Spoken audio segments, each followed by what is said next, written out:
Do you want to know God's wisdom? Are you willing to invest time and energy to seek it? When is the last time you read through the book of Proverbs? James says that if anyone is deficient in wisdom, he should ask God, who gives it to all people generously. We must seek wisdom, not in the world's textbooks or seminaries, but from God and from his book. Proverbs is a good place to start, and it is essential to start with Proverbs when you are training young children. Hi, I'm Tracy with KOGmissions.com, and welcome to Simple Bible Truth. I hope to encourage you in your faith and inspire you to seek truth, to love God, and to obey Jesus. As I've said, I believe that if we put his wisdom and his words into our minds and our hearts, God will draw them out when we need his wisdom. It isn't about hearing a voice from heaven or seeing visions. It isn't some mystical, magical, super spiritual experience. It is simply hearing God's words, reading them, and applying them to your life in every decision that you make. It is also about obeying his words and his direction when he speaks. Reading through the book of Proverbs with your children is essential if you want to impart his wisdom into their lives. As a young person or as an adult, whether you're a new Christian or you're old in the faith, it is essential to read and to understand God's wisdom if we want to know God and we want to know what he wants from us. So let's take a look at Proverbs 1 and pull out some of God's wisdom from this chapter. We are told that these Proverbs are here to help us. The Proverbs help us to learn wisdom, God's wisdom, and they give us moral instruction and help us to discern wise counsel. They help us to see things that are righteous, and they help us to understand justice and equity. They help to impart shrewdness to the morally naive, and they give a discerning plan to the young person. We also see here that these Proverbs are for those who are already wise. We must humbly realize that we can always become more wise. It says, let the wise also hear and gain instruction, and let the discerning acquire guidance. So this shows us that we can gain more instruction and have more guidance and benefit from this. In Proverbs 1, we see the main thing that we all must understand, and we remember that that is fearing the Lord. This is the beginning of discernment and knowledge and wisdom and understanding. It says, though, that fools despised wisdom and moral instruction. We are told to listen to instruction and to not forsake teaching. Here it talks about being instructed and taught by one's mother and father. So if you are a mother or a father, you must first find this knowledge and this wisdom before you can pass it on and instruct your own children. So you need to begin here, and we should always point children here to begin here as well.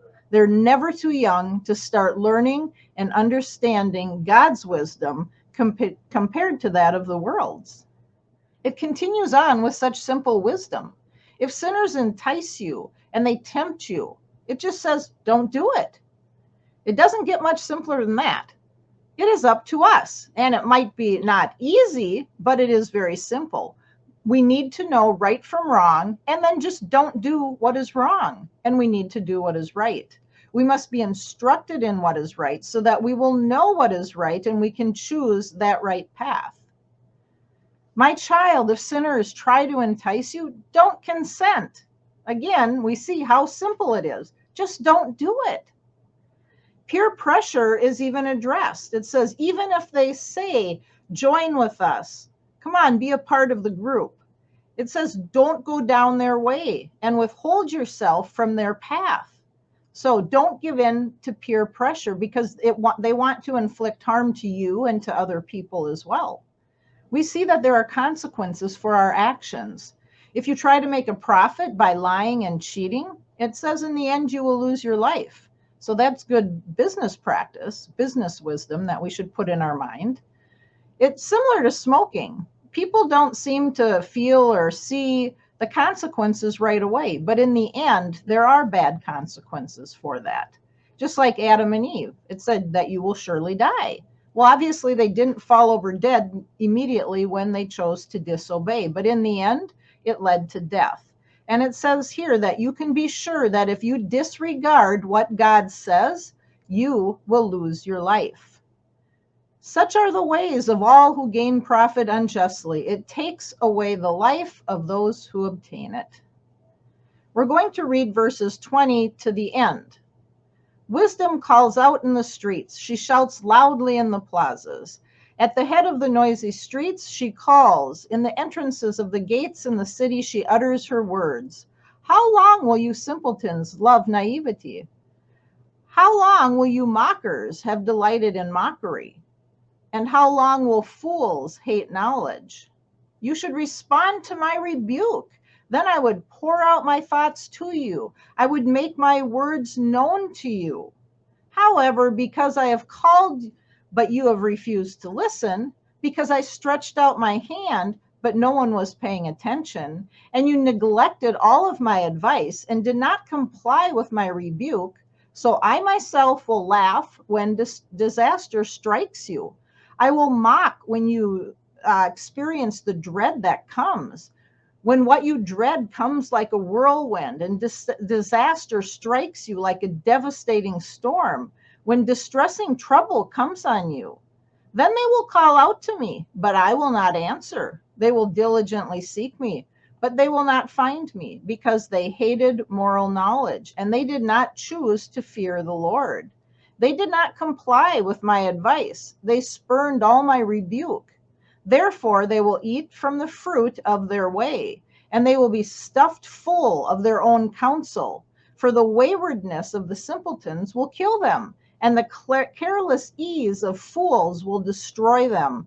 But the one who listens to me will live in security, and he will be at ease from the dread of harm. So in looking back here from verses 20 on, we can see that fools hate knowledge, and we need to respond to God's rebuke, because if we do, then he will pour his thoughts out to us and he will make his words known to us. We will understand. But if we refuse to listen, and if we don't pay attention and we neglect his advice and we don't comply with his rebuke, then disaster is going to strike us.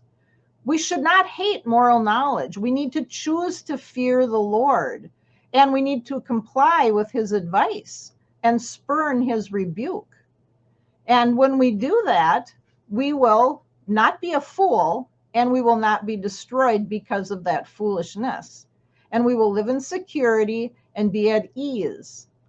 So who doesn't want peace in their life? That's what it talks about, shalom, peace, and that's what we want. And if we want that peace in our life, we need to seek God's wisdom, and we need to choose to fear the Lord and listen to what he says. God puts wisdom out there for us if we are seeking it. We have a choice. Either we listen to God's wisdom and walk accordingly, or we don't. But we need to know and accept that there are consequences for the choices that we make, whether they're good or bad. We are also given the task to help children grow in God's wisdom so that they too can be wise. You are never too young to seek God's wisdom, and we need to encourage them to do that. Next time, with our devotion here on Proverbs, we are going to look what wisdom we can find in Proverbs chapter 2. So please subscribe and click the bell so that you won't miss out on the next devotion on Proverbs 2. I hope to see you again soon, and until then, keep seeking truth, loving God, and obeying Jesus.